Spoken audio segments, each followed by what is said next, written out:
Hi friends, அஸ்ஸலாமு அலைக்கும். இன்னைக்கு நம்ம வேர்க்கடலை வச்சு சூப்பரான ஒரு ஸ்வீட் ரெசிபி எப்படி செய்யறதுன்னு தான் பார்க்க போறோம். அதுவும் அடுப்பு பக்கமே போகாம ரொம்பவே ஹெல்த்தியான ரெசிபி. இப்போ வாங்க எப்படி செய்யறதுன்னு பார்த்துடலாம்.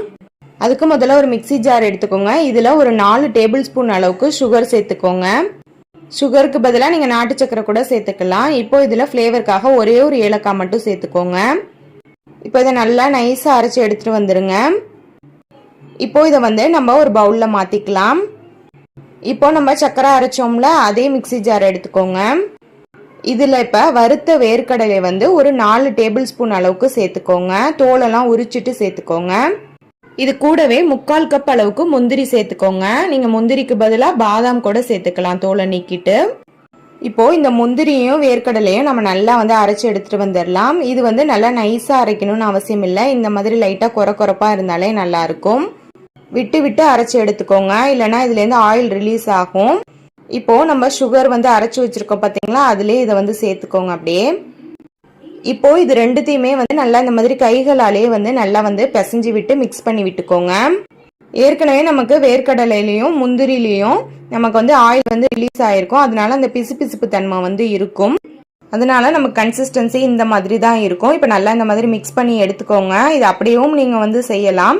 கலருக்காக நம்ம இன்னைக்கு பீட்ரூட்டை அரைச்சி நம்ம சேர்த்துக்க போகிறோம். பீட்ரூட் சும்மா ஒரு துண்டு இருந்தாலே போதும். அதை இந்த மாதிரி துருவிட்டு மிக்சி ஜாரில் சேர்த்து லைட்டாக மட்டும் தண்ணி சேர்த்துக்கோங்க. இப்போ இதை நல்லா அரைச்சிட்டு ஒரு வடிதட்டு வச்சுட்டு இதில் நம்ம வடிகட்டி சேர்த்துக்கலாம். இந்த பீட்ரூட் சாறு சேர்க்கும் போது கம்மியாக சேர்த்துக்கோங்க. கொஞ்சம் மிக்ஸ் பண்ணி விட்டு பார்த்து கூட நீங்கள் சேர்த்துக்கலாம். ஏன்னா ரொம்ப தண்ணி ஆயிடுச்சுன்னா நமக்கு பர்ஃபி ஷேப்பில் வராது. இந்த மாதிரி அந்த பீட்ரூட் சாறை சேர்த்ததுக்கு அப்புறமா நல்லா இந்த மாதிரி ஒன்றா கலந்து விட்டு மிக்ஸ் பண்ணிக்கோங்க. இது ஆப்ஷனல் தான். பீட்ரூட் சாறு நீங்கள் சேர்க்காம அப்படியே கூட செய்யலாம். லைட்டாக பால் ஊற்றியோ அல்லது நெய் ஊற்றியோ நீங்கள் மிக்ஸ் பண்ணி கூட செய்யலாம். இன்னைக்கு நம்ம கலருக்காக இது சேர்த்துருக்கோம். நான் கொஞ்சம் கூடவே சேர்த்துட்டேன். கொஞ்சம் கொழப்பு அதிகமாயிடுச்சு பாருங்க. ஸோ பார்த்து நீங்கள் பீட்ரூட் சாறு சேர்க்கும் போது சேர்த்துக்கோங்க. இப்போது நம்ம பர்ஃபி ஷேப்பில் கொண்டு வரதுக்காக நம்ம பார்ச்மெண்ட் பேப்பர் யூஸ் பண்ணிக்கிறோம்.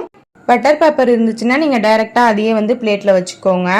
இப்போ இதில் நான் கொஞ்சமாக நெய் சேர்த்துட்டு நல்லா இந்த மாதிரி அப்ளை பண்ணி விட்டுக்கிறேன். நம்ம செஞ்சிருக்க அளவு கம்மியாக இருக்கிறதுனால நான் கொஞ்சமாக தான் சேர்த்துக்கிறேன். இப்போ இந்த மாதிரி பேப்பரில் நெய்யை அப்ளை பண்ணிவிட்டு இப்போ நம்ம செஞ்சு வச்சுருக்க இந்த மிக்சரை அப்படியே நம்ம இதில் சேர்த்துக்கலாம். இதில் நம்ம சேர்த்துருக்க எல்லா பொருளுமே ரொம்பவே ஹெல்த்தியானது. அது கூடவே நம்ம பீட்ரூட் சாரும் தான் நம்ம கலருக்கு சேர்த்துருக்கோம். எந்த விதமான ஆர்டிஃபிஷியல் கலரும் நம்ம சேர்க்கலை. ஸோ ரொம்பவே ஹெல்த்தியான ரெசிபி. குழந்தைங்களுக்குலாம் கண்டிப்பாக செஞ்சு கொடுங்க. ரொம்பவே டேஸ்ட்டாகவும் இருக்கும். அப்படியே கடலை மிட்டாய் சாப்பிட்ற மாதிரி தான் இருக்கும். அந்த பீட்ரூட் சாறு சேர்க்குறீங்க பார்த்தீங்களா, அப்போதைக்கு மட்டும் கம்மியாக சேர்த்துக்கோங்க. நான் கொஞ்சம் அதிகமாக சேர்த்துட்டதுனால கன்சிஸ்டன்சி இந்த மாதிரி இருக்குது. நீங்கள் கரெக்டான அளவு சேர்த்திங்கன்னா அப்படியே கூட நீங்கள் லட்டு மாதிரி பிடிச்சு வச்சுக்கலாம். உருண்டையாக அப்படி கூட நீங்கள் செய்யலாம். இதை ஒரு அரை மணி நேரத்துக்கு நம்ம ஃப்ரிட்ஜில் வச்சு செட் பண்ணிக்கலாம். ஸோ அப்போ நமக்கு எடுக்கிறதுக்கு ஈஸியாக இருக்கும். ஸோ ஃப்ரிட்ஜில் வச்சு எடுத்ததுக்கப்புறமா இந்த மாதிரி உங்களுக்கு விருப்பமான ஷேப்பில் கட் கொடுத்துக்கோங்க. இது ரொம்பவே ஈஸியான ரெசிபி. நம்ம அடுப்பு பக்கமே போக தேவையில்ல. அதே மாதிரி 5 நிமிஷத்தில் நம்ம செஞ்சு முடிச்சிடலாம். ஜஸ்ட் நம்ம மிக்சியில் அந்த பொருட்கள் எல்லாத்தையுமே அரைச்சி எடுக்க போகிறோம், அவ்வளோதான். இப்போ பாருங்கள், இந்த மாதிரி கட் கொடுத்ததுக்கு அப்புறமா நீங்கள் இந்த மாதிரி எடுத்தீங்கன்னா ஈஸியாக எடுக்க வந்துடும். இது மாதிரி செய்ய உங்களுக்கு விருப்பம் இல்லைன்னா நீங்கள் அப்படியே கூட சாப்பிட்லாம். ஹல்வா மாதிரி ரொம்பவே நல்லா இருக்கும். இதை நீங்கள் ஃப்ரிட்ஜில் ஸ்டோர் பண்ணி வச்சு சாப்பிட்லாம். அவ்வளோ நாள் வரைக்கும்லாம் இருக்காது. செஞ்ச உடனே காலி ஆகிடும். அவ்வளோ டேஸ்ட்டாக இருக்கும். இப்போ நம்ம ரவையை வச்சு சூப்பரான ஒரு ஸ்வீட் ரெசிபி எப்படி செய்யறதுன்னு தான் பார்க்க போகிறோம். இதுக்கு கடாயில் 2 ஸ்பூன் அளவுக்கு நெய் சேர்த்துக்கோங்க. இப்போ இதில் கொஞ்சமாக முந்திரி, உலர் திராட்சை சேர்த்து நல்லா இந்த மாதிரி வறுத்து எடுத்துக்கோங்க. உங்களுக்கு விருப்பமான நட்ஸ் கூட சேர்த்துக்கலாம். இப்போ இது நல்லா வறுப்பட்டு கலர் சேஞ்ச் ஆனதுக்கப்புறமா இதை எடுத்து தனியாக வச்சுக்கோங்க. இப்போ அதே நெய்லேயே 1 கப் அளவுக்கு ரவை சேர்த்துக்கோங்க. நான் இன்னைக்கு 1/2 கப் கோதுமை ரவை, 1/2 கப் நார்மல் ரவை சேர்த்துருக்கேன். நீங்கள் வெறும் ரவையில் கூட செய்யலாம், இல்லைனா இந்த மாதிரி கூட செஞ்சுக்கலாம். இப்போ இதையுமே நல்லா அந்த நெய்லேயே வறுத்து விட்டுக்கோங்க. இப்போ இதில் ஃபஸ்ட்டு 1 கப் அளவுக்கு தண்ணி சேர்த்துட்டு நல்லா மிக்ஸ் பண்ணி விட்டுக்கோங்க. இப்போ கெட்டியாக தான் இருக்குது. இப்போ நம்ம இன்னொரு கப் அளவுக்கு தண்ணி சேர்த்துக்கலாம். இப்போ இந்த ரவை நல்லா கொதி வருது பாருங்கள். இப்போ நல்லாவே இந்த ரவையுமே தண்ணியில் வெந்திருக்கும். இந்த ஸ்டேஜில் 1 கப் அளவுக்கு திக்கான பால் சேர்த்துக்கோங்க. இப்போ இதையும் சேர்த்துட்டு நல்லா ஒரு வாட்டி கலந்து விட்டுக்கோங்க. இப்போ இது வந்து ஜஸ்ட் ஒரு 3 மினிட்ஸ்க்கு கொதிச்சாலே போதும். ரவை வந்து அந்த பால் எல்லாத்தையுமே வந்து நல்லாவே இழுத்து கெட்டியாக வந்துடும். இப்போ பாருங்க கொதி வந்துகிட்டு இருக்கு. இப்போ இடையில வந்து இந்த மாதிரி வந்து மிக்ஸ் பண்ணி விட்டுக்கோங்க, இல்லைன்னா வந்து அடி பிடிச்சிரும். இப்போ இந்த ஸ்டேஜில் உங்களுக்கு விருப்பமான அளவுக்கு சர்க்கரை சேர்த்துக்கோங்க. இப்போ இது கூடவே கலருக்காக கொஞ்சமாக ஒரு பிஞ்ச் அளவுக்கு மஞ்சள் தூள் சேர்த்துக்கிறேன். இதுக்கு பதிலாக நீங்கள் ஃபுட் கலர் கூட சேர்த்துக்கலாம். இப்போ இதையும் சேர்த்துட்டு நல்லா ஒரு வாட்டி கலந்து விட்டுக்கலாம். இப்போ இந்த மாதிரி மிக்ஸ் பண்ணிக்கிட்டே இருங்க, நல்லா வந்து கெட்டியாக ஆரம்பிக்கும். அவ்வளோதான். இப்போ இந்த ஸ்டேஜில் வந்து நம்ம ஏற்கனவே நட்ஸ் வந்து வறுத்து வச்சுருக்கோம்ல, அதை அப்படியே வந்து இதில் சேர்த்துக்கோங்க. சேர்த்துட்டு ஒரு வாட்டி கலந்து விட்டுக்கோங்க. இப்போ இந்த ஸ்டேஜில் வந்து ஒரு 1/2 ஸ்பூன் அளவுக்கு மட்டும் நெய் சேர்த்துக்கோங்க மேலாப்பில். இப்போ இதை சேர்த்துட்டு நல்லா ஒரு வாட்டி கலந்து விட்டுக்கோங்க. இது வந்து இன்னும் கெட்டி ஆகலை, இன்னும் நமக்கு வந்து கொஞ்சம் வந்து கெட்டி ஆகணும். இது வந்து கிட்டத்தட்ட கெட்டி ஆகிற ஸ்டேஜ் தான், அதனால் மிக்ஸ் பண்ணிக்கிட்டே இருங்க, இல்லைனா வந்து அடியில் வந்து ஒட்டிக்கும். இப்போ இந்த மாதிரி மிக்ஸ் பண்ணிகிட்டே இருக்கும் போதே திரும்பவும் வந்து ஒரு 1/2 ஸ்பூன் அளவுக்கு நெய் சேர்த்துட்டு மிக்ஸ் பண்ணி விட்டுக்கோங்க. அவ்வளோதான். இப்போ நமக்கு நல்லா கெட்டி ஆகிடுச்சு. இதை வந்து நம்ம பர்ஃபி ஷேப்பில் வந்து கொண்டு வர போகிறோம். அதனால இப்போ ஒரு பிளேட்டில் வந்து நெய் அப்ளை பண்ணிவிட்டு அதுக்கு மேலே வந்து இதை சேர்த்துட்டு இந்த மாதிரி சமப்படுத்தி விட்டுக்கோங்க. இதுக்கு மேலே வந்து உங்களுக்கு விருப்பமான நட்ஸை வந்து பொடிச்சு இந்த மாதிரி சேர்த்துக்கோங்க. பார்க்குறதுக்கும் நல்லாயிருக்கும், டேஸ்ட்டும் நல்லாயிருக்கும். இது வந்து இந்த மாதிரி நீங்கள் பர்ஃபி மாதிரி செஞ்சும் சாப்பிட்லாம், அப்படி இல்லைன்னா லட்டு மாதிரி பிடிச்சி கூட சாப்பிட்லாம், அதுவுமே நல்லாயிருக்கும். இப்போ மேலே சேர்த்துருக்க அந்த பாதாம் எல்லாமே மேலே எடுத்துகிட்டு இருக்கோம்ல, அதனால் இந்த மாதிரி ஒரு ஸ்பூனை வச்சு ப்ரெஸ் பண்ணி விட்டுக்கோங்க. இதை வந்து நீங்கள் செட் பண்ணிக்கணும். ஒரு 1 hour வந்து அப்படியே இருக்கணும், அப்போ தான் நமக்கு வந்து கட் பண்ண வரும். இப்போ ஒரு 1 hour கழித்து உங்களுக்கு விருப்பமான ஷேப்பில் வந்து நீங்கள் வந்து கட் பண்ணிக்கலாம். அவ்வளோதான். சூப்பரான ரவை மில்க் பர்ஃபி வந்து ரெடி ஆகிடுச்சு. டேஸ்ட்டு ரொம்பவே நல்லாயிருக்கும். கண்டிப்பாக ட்ரை பண்ணி பாருங்கள். பால் சேர்த்துருக்கிறதுனால நல்ல ரிச்சான டேஸ்ட்டில் இருக்கும். ஹாய் ஃப்ரெண்ட்ஸ், அஸ்ஸலாமு அலைக்கும். இன்னைக்கு நம்ம 1/2 கப் தேங்காய் துருவல் வச்சு சூப்பர் ஈஸியான டேஸ்டியான பர்ஃபி எப்படி செய்யறதுன்னு சொல்லிட்டு தான் பார்க்க போறோம். இந்த பர்ஃபி 5 நிமிஷத்துல செஞ்சு முடிச்சிடலாம். இப்போ வாங்க எப்படி செய்யறதுன்னு பார்த்துடலாம். அதுக்கு முதல்ல ஒரு பேன் அடுப்புல வச்சுக்கோங்க. இப்போ இதுல 1/2 கப் அளவுக்கு சுகர் சேர்த்துக்கோங்க. முதல்ல நம்ம வந்து சுகர் சிரப் வந்து ரெடி பண்ணிக்கணும். இப்போ சுகர் சேர்த்ததுக்கு அப்புறமா இதுல 1 கப் தண்ணி சேர்த்துக்கோங்க. இந்த பர்ஃபி செய்யறதுக்கு நமக்கு பாகுபதம்லாம் தேவையில்லை, அதே மாதிரி கம்பி பதமும் வரணும்னு அவசியம் இல்லை. இப்போ ஃப்ளேவருக்காக ஒரே ஒரு ஏலக்காய் வந்து சேர்த்துக்கோங்க. ஏலக்காயில் உள்ள விதையை சேர்த்துட்டு அதுக்கப்புறமா ஏலக்காயை சேர்த்துக்கோங்க. இப்போ இதை வந்து நம்ம நல்லா கொதிக்க வச்சுக்கலாம். குலாப் ஜாமுனுக்குலாம் நம்ம வந்து செய்வோம் பார்த்தீங்களா, அந்த சுகர் சிரப் மாதிரி தான் நம்ம வந்து ரெடி பண்ணிக்க போகிறோம். இதுக்கு வந்து பாகுபதம்லாம் எதுவுமே தேவையில்லை, ஜஸ்ட் வந்து அந்த பிசுபிசுப்பு தன்மை வந்தாலே போதும். ஒரு 2 நிமிஷத்துக்கு கொதிக்க வச்சதுக்கு அப்புறமா ஒரு கரண்டியை வச்சு இந்த மாதிரி கொஞ்சமா சுகர் சிரப் எடுத்து கையில இந்த மாதிரி தொட்டு பாருங்க. இந்த மாதிரி பிசு பிசுன்னு இருந்தாலே போதும். அவ்வளவுதான். இப்ப நமக்கு வந்து சுகர் சிரப் வந்து ரெடி ஆயிடுச்சு. இப்போ வந்து நம்ம அடுப்பை ஆஃப் பண்ணிக்கலாம். இப்போ அடுப்பை ஆஃப் பண்ணிட்டு இந்த சுகர் சிரப்பை வந்து நம்ம இன்னொரு பவுல்ல வந்து டிரான்ஸ்ஃபர் பண்ணிக்கலாம். இப்போ இந்த சுகர் சிரப் வந்து இருக்கட்டும். அதுக்குள்ள நம்ம சுகர் சிரப் செஞ்சோம்ல அதே பேனையே வந்து அடுப்புல வச்சுக்கோங்க. இப்போ இதுல வந்து 1 டேபிள் ஸ்பூன் நெய் சேர்த்துக்கோங்க. இந்த 1 டேபிள் ஸ்பூன் நெய்ல தான் நம்ம மொத்த பர்ஃபியுமே வந்து செஞ்சு முடிக்க போறோம். இதுக்கு மேல நம்ம ஒரு துளி நெய் கூட சேர்க்க போறது கிடையாது. இப்போ நெய் சேர்த்ததுக்கு அப்புறமா இதுல வந்து 1/4 கப் கடலை மாவு சேர்த்துக்கோங்க. இந்த நெய்ல சேர்த்துட்டு நல்லா இந்த கடலை மாவு வந்து நம்ம வறுத்துக்கணும். நல்லா இந்த மாதிரி மிக்ஸ் பண்ணி விட்டு வறுத்து விட்டுக்கோங்க.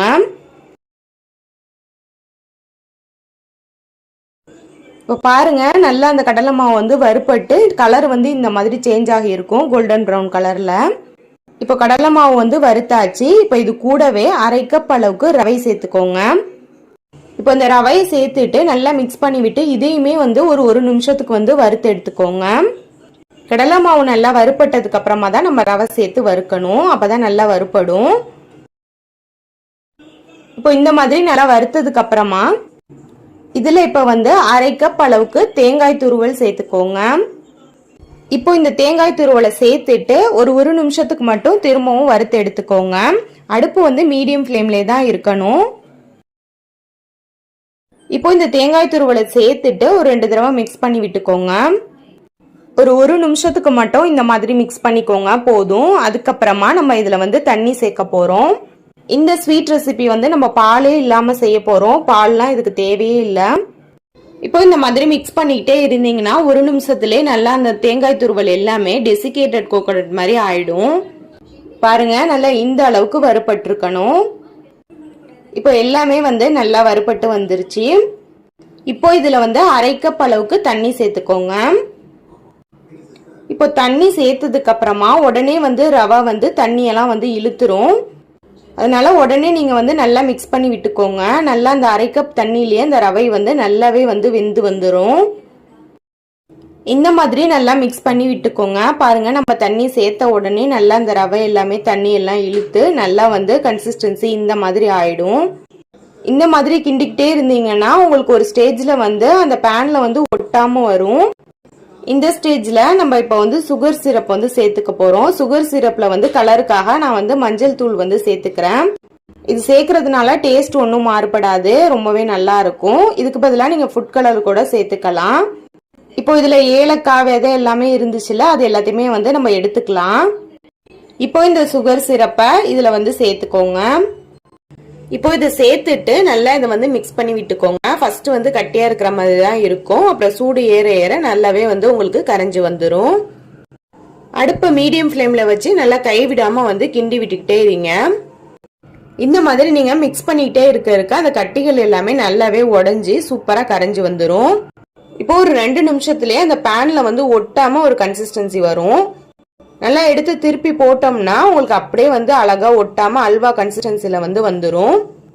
இதுதான் வந்து கரெக்டான கன்சிஸ்டன்சி. இப்போ வந்து நீங்க எல்லாத்தையுமே ஒன்னா திரட்டி விட்டுட்டு நீங்க வந்து அடுப்பை ஆஃப் பண்ணிக்கோங்க.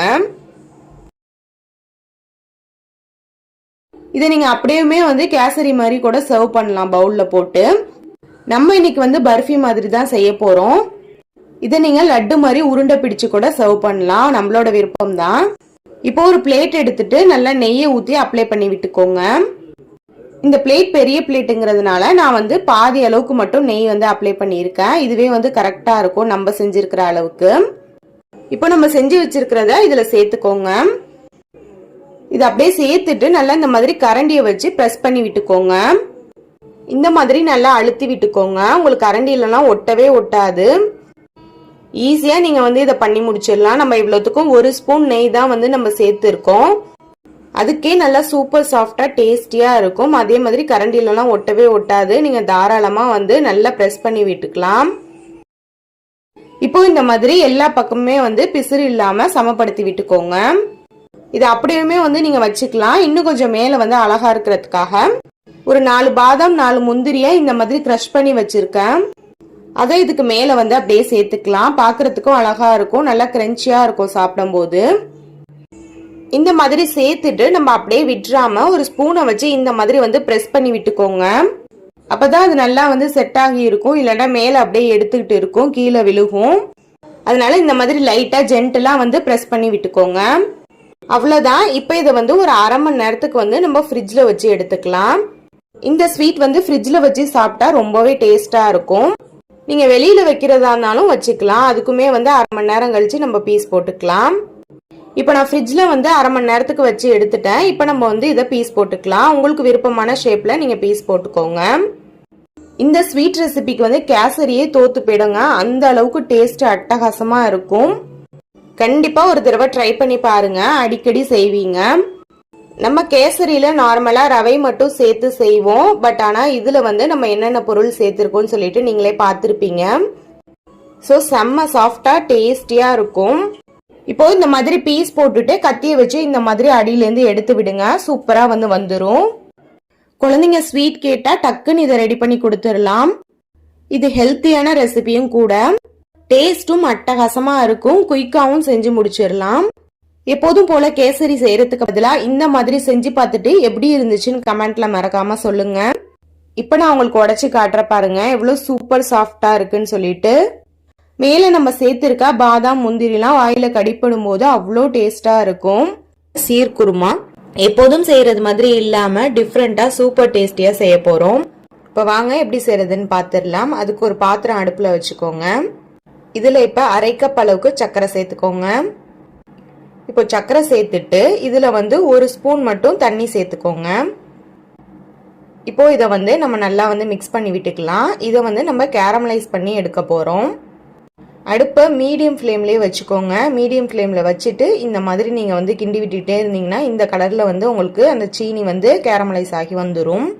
எப்போதும் செய்கிற சீர்குருமா டேஸ்டியாகவே இருக்கும். இது அதை விடவுமே வந்து இன்னுமே டேஸ்டியாக இருக்கும். இப்போ இதை நம்ம கேரமலைஸ் பண்ணி எடுத்ததுக்கப்புறமா இதில் இப்போ வந்து 1 கப் அளவுக்கு நல்ல கெட்டியான பால் வந்து சேர்த்துக்கோங்க. இந்த பால் சேர்த்ததுக்கப்புறமா நம்ம கேரமலைஸ் பண்ணியிருக்கோம்ல அந்த சர்க்கரை வந்து அப்படியே கெட்டியாகவே இருக்கும். இந்த மாதிரி மிக்ஸ் பண்ணி விட்டுக்கோங்க. அது ஹீட் ஆக ஆக நல்லாவே வந்து உருகி அந்த பாலோட வந்து கலந்துரும்.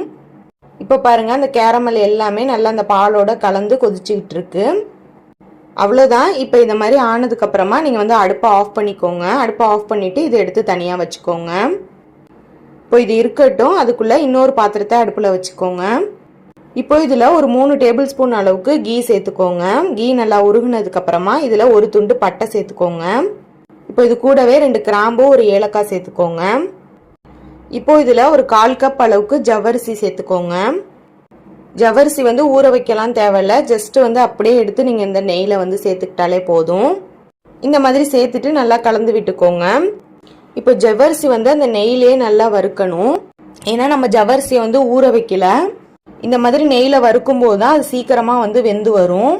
இப்போ இந்த மாதிரி மிக்ஸ் பண்ணிக்கிட்டே இருங்க. ஜவ்வரிசி இருந்த சைஸை விட நல்லா பொரிஞ்சு பெருசாகும். அந்த ஸ்டேஜ் வர வரைக்கும் வச்சிருங்க. பாருங்க நல்லாவே வந்து பெருசாயிடுச்சு ஜவ்வரிசி. இப்போ இதில் வந்து ஒரு கைப்பிடி முந்திரி, ஒரு கைப்பிடி திராட்சை சேர்த்துக்கோங்க. உங்களுக்கு விருப்பமான நட்ஸ் எது வேணாலுமே நீங்கள் சேர்த்துக்கலாம். பாதாம் கூட சேர்த்துக்கோங்க. இப்போ இதையுமே அந்த நெய்லேயே வந்து ஒன்றாவே கலந்து விட்டு நம்ம வந்து வறுத்து எடுத்துக்கலாம். இப்போ இந்த முந்திரியும் திராட்சையும் நல்லா வறுப்பட்டு இந்த மாதிரி சைஸ் வந்து பெருசாகிடுச்சு பாருங்க திராட்சை. இந்த ஸ்டேஜில் பம்கின் சீட்ஸ் வந்து நான் 1 டேபிள் ஸ்பூன் அளவுக்கு சேர்த்துருக்கேன். இது வந்து ஆப்ஷனல் தான், விருப்பம் இருந்தால் சேர்த்துக்கோங்க. இது கூடவே ஒரு 2 பேரிச்சம்பழத்தை சீட்ஸை ரிமூவ் பண்ணிட்டு 2ஆ கட் பண்ணி இந்த மாதிரி சேர்த்துக்கோங்க. இதுவுமே ஆப்ஷனல் தான், விருப்பம் இருந்தால் சேர்த்துக்கோங்க. சேர்த்துட்டு ஜஸ்ட் ஒரு வாட்டி மிக்ஸ் மட்டும் பண்ணி விட்டுக்கோங்க. இப்போ இதில் 1 கப் அளவுக்கு பால் சேர்த்துக்கோங்க. இப்போ இந்த பால் வந்து நல்லா கொதிக்க ஸ்டார்ட் ஆகுது பார்த்தீங்களா? இந்த ஸ்டேஜில் வந்து நம்ம இப்போ சேமியா சேர்த்துக்கலாம். பாயசத்துக்கு சேர்க்குற நீட்ட சேமியா இருக்குல்ல, அதை இந்த மாதிரி புட்டு சேர்த்துக்கோங்க. இந்த பாயசத்தை நீங்கள் நார்மல் சேமியாவில் கூட செய்யலாம், அதுவுமே நல்லா இருக்கும். இந்த சேமியா வந்து நான் ஒரு 1/2 பாக்கெட் அளவுக்கு சேர்த்துருக்கேன். இப்போ இதை சேர்த்துட்டு நல்லா இந்த மாதிரி கலந்து விட்டுக்கோங்க. இது வந்து நல்லா கொதிக்க வச்சுக்கோங்க. இது வந்து ஒரு 3/4 பதத்துக்கு வந்து நமக்கு வெந்து வரணும். சேமியா முழுசாக வேகக்கூடாது. ஏன்னா நம்ம ஏற்கனவே கேரமல் செஞ்சு வச்சிருக்கோம்ல, அது கூட கொஞ்சம் நேரம் வேக வைக்கணும். ஸோ அதனால 3/4 பதத்துக்கு வந்து வேக வச்சுக்கோங்க. பாருங்க இந்த மாதிரி வந்து இருக்கும்போதே இப்போ நம்ம ஏற்கனவே வந்து கேரமல் செஞ்சு வச்சிருக்கோம்ல, அதை அப்படியே வந்து இதில் சேர்த்துக்கோங்க. இப்போ இந்த கேரமலையும் சேர்த்துட்டு நல்லா இந்த மாதிரி கலந்து விட்டுக்கோங்க. இப்போ இந்த மாதிரி மிக்ஸ் பண்ணி விட்டுட்டு இதை வந்து ஒரு 2 நிமிஷத்துக்கு மட்டும் வேக வச்சுக்கோங்க. ஏற்கனவே சேமியா 3/4 பதத்துக்கு நமக்கு வெந்திருக்கு. இதில் வேக வைக்கும் போது ஃபுல்லாகவே வந்து வெந்துடும். இதில் வந்து சர்க்கரைலாம் வந்து எக்ஸ்ட்ரா சேர்க்கணும்னு அவசியம் இல்லை, இதுவே கரெக்டாக இருக்கும். இதுக்கு வந்து கண்டென்ஸ்டு மில்க்கு கூட சேர்க்கணும்னு அவசியம் இல்லை. ஏன்னா அந்த அளவுக்கு இதுவே ரிச் அண்ட் க்ரீமியாக இருக்கும். ஈஸியாக நம்ம வீட்டில் உள்ள பொருளை வச்சே சூப்பராக வந்து ஷீர்குருமா செஞ்சு முடிச்சிடலாம். அவ்வளோதான். இப்போ அடுப்பை ஆஃப் பண்ணிக்கோங்க. அவ்வளோதான். ரிச்சான டேஸ்ட்ல எம்மியான ஷீர்குருமா வந்து ரெடி ஆயிடுச்சு. எப்போதும் போல இல்லாமல் பார்க்கறதுக்குமே டிஃப்ரெண்ட்டாக இருக்கும். டேஸ்ட்டும் அல்டிமேட்டாக இருக்கும். எல்லாருக்குமே ரொம்பவே பிடிக்கும். கண்டிப்பா ட்ரை பண்ணி பாருங்க. ட்ரை பண்ணி பார்த்துட்டு எப்படி இருந்துச்சுன்னு கமெண்ட்ல சொல்லுங்க. இந்த வீடியோ உங்களுக்கு பிடிச்சிருந்துச்சுன்னா லைக் பண்ணிக்கோங்க. உங்க ஃப்ரெண்ட்ஸ் அண்ட் ஃபேமிலிக்கும் ஷேர் பண்ணிக்கோங்க. இது போன்ற யூஸ்ஃபுல்லான வீடியோஸ்க்கு மறக்காம நம்ம சேனலை சப்ஸ்கிரைப் பண்ணிக்கோங்க. தேங்க்ஸ் ஃபார் வாட்சிங்.